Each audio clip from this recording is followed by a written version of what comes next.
Welcome all of my colleagues who are here today, of course led ably by Senator Simon Birmingham, who is taking on more and more responsibilities in the federal leadership team and has provided, I think, great stewardship of the South Australian team since our re-election at the last federal election. He is ably joined in my cabinet by Anne Ruston, who's been an absolute find in bringing her into the cabinet, and the role that she performs in the Expenditure Review Committee as we've worked over these many months now towards this budget. And Anne, it's great to be working alongside you in that capacity. She has one of the hardest jobs in the government as Social Services Minister. I should know, I used to do it. And it's a tough job, and particularly at a time like this. But you blend the compassion with the responsibility, I think, incredibly well. And so congratulations. The whole team is pretty much here today. James Stephens is here, Tony Passon's here, Nicole Flint. I'm still, every single day I come back to South Australia, I just think about how well Nicole did at the last election and how amazingly she was supported right across the South Australian division. So long as Nicole Flint is the member, we will be a government, and that is how important her role has been. And the work she's been doing, particularly as a member of the Whips team, has also been very important in these rather extraordinary times. My good mate Rowan Ramsey, we came into the parliament together, and it's great to be continuing to serve alongside you. David Fawcett is here, of course, as he always would be. David's a dear friend, and it's great to have here, and for my first opportunity to welcome Senator McLaughlin to be here with us as a senator, as part of my team, and it's wonderful to have you as part of the team. But to you, John, thank you for your very kind introduction. No wonder I like coming back to South Australia so often with those sort of generous introductions. But John, thank you for the tremendous work you have done, not only for this state when you served as Premier, and not only for our country when you've served so ably overseas in New York and Los Angeles, but you've come back and you've served the party. And for all of us, and I know John would understand this, Dean would as well, and Stephen, all of us who have the great privilege to serve in our parliaments around the country, whether here in South Australia or federally, we know we only have that opportunity, as John Howard always used to say, because of the gift that has been provided to us by the members of our Liberal Party. And we are very appreciative of that. And so John's commitment to serve in this phase has been tremendous. It has yielded a South Australian Liberal government, a South Australian Liberal Premier.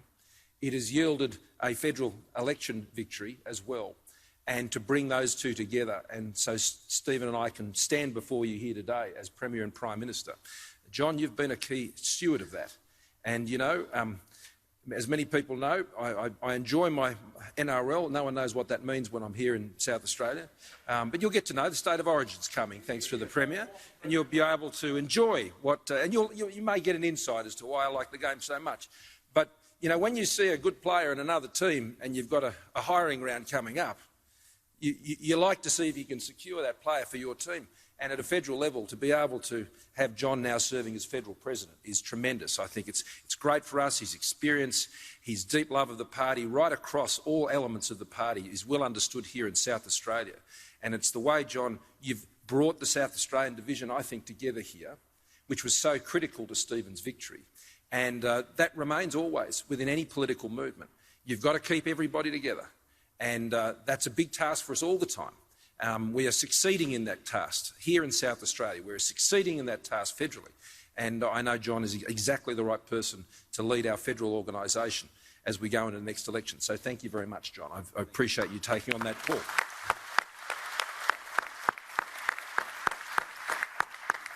To Stephen Marshall, it's a joy to be with him. Stephen has become a very, very good friend over many years now. And we enjoy serving together in the National Cabinet. We enjoy spending time with each other. And I always get charged up when I spend time with Stephen. His passion for South Australia, whether it's space or whether it's Osborne or whether it's money for the Adelaide Zoo, whatever it happens to be, if it's about South Australia, he lights up like a Christmas tree every single time. And it's just hard to avoid and be affected by that incredible optimism and enthusiasm that Stephen shows. And that, I think, is really lifting South Australia back, not just economically, but more broadly than that. And to hear those migration figures, Stephen, that is a big day when you cross back over that line. I remember when Will Hodgman, who had that similar challenge in Tasmania, bringing Tasmania back, the day when he saw those figures turn around, and look where Tasmania's going now. And South Australia's doing exactly the same thing under your leadership, Stephen. So there's plenty more for us to do, and I was particularly pleased to hear about those skills figures as well, and we're doing even more on that. We are, of course, in an extraordinary time. None of us, I think, when we went to the last election in May of 2019, could have imagined what 2020 would have become. There was something circulating on social media, and it was talking about that film Back to the Future, where the doc said to the Michael J. Fox character, as he sat in the DeLorean, he said, "Whatever you do, don't set it to 2020." And sadly, that has been our experience this year, not just here in Australia, but all around the world. It has been a hard and a tough year like few we've ever known. We have known tougher years in this country, but you've got to go back fair way. You've got to go back to the Second World War. You've got to go back to the times of the Depression. Now, these times are not as hard as those times, but it has required the same sort of resilience and response that was characteristic of those times. To give you a sense of the scale of this, of course, we've seen almost 1 million people around the world fall victim. We've seen over 800 Australians fall victim to COVID-19. We've seen a global economy that is going to fall by has fallen by about 6%. The GFC, the Treasurer tells me, the world economy fell by about 0.1%. So we're talking about a 6% fall in our global economy. That gives you some sense of the scale of what the world is dealing with at the moment and what we're dealing with right here. In Australia, we have had a 7% fall in the size of our economy in the June quarter. The last time we saw a fall of not even that magnitude, the largest fall prior to that was just over 2% in 1974. So we are dealing with a set of conditions at the moment which means you can't do government as usual. You can't do politics as usual. And our government, as has the South Australian government, have understood that. We understand that during this time, of course, you have to have an unprecedented response.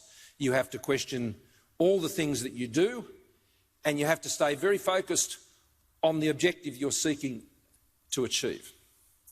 And as Stephen has rightly said, that objective has two components. It is to save lives, and it is to save livelihoods. It is the twin crisis of the health challenge and of the economic challenge. And I was proud of Australians when I was able, in the recorded address that I gave the United Nations General Assembly, which aired this morning, to be able to talk about how Australia, and as John has referred to, that we are doing better than almost every other country in the world when you put those two things together. Because it's not just about having low numbers of cases. There are other countries who have lower cases, but they are also countries who have had an even more devastating economic impact. That's not what success looks like. Success does not look like only having success on the health front or the economic front. You have to balance both of these things. And I think Australians understand that. And I think Australians have been enormously understanding of the context and the challenges that we're facing. Of course Australians don't want to see, and I don't want to see, higher levels of debt and bigger burdens. But the times, we all understand, require such a response. The failure to provide one is unimaginable. And that is what led our government so quickly and so forcefully to respond in the way we have. It is built on a platform of a COVID-safe health plan that ensures that we can suppress the virus. And the work that Stephen referred to with the National Cabinet has been critical to getting all of those elements in place. It hasn't always gone exactly to plan, and there have been massive setbacks. The situation in Victoria, an obvious example. But that said, even with those setbacks, the success we've had in suppressing the virus compared to other parts of the world has been extraordinary. Now, it is built on ensuring that internationally we secured those borders early. It was built on ensuring that we made COVID-safe behaviours, the social distancing as you're practising. That was the Prime Minister, Scott Morrison, speaking there at the annual Liberal meeting in Adelaide.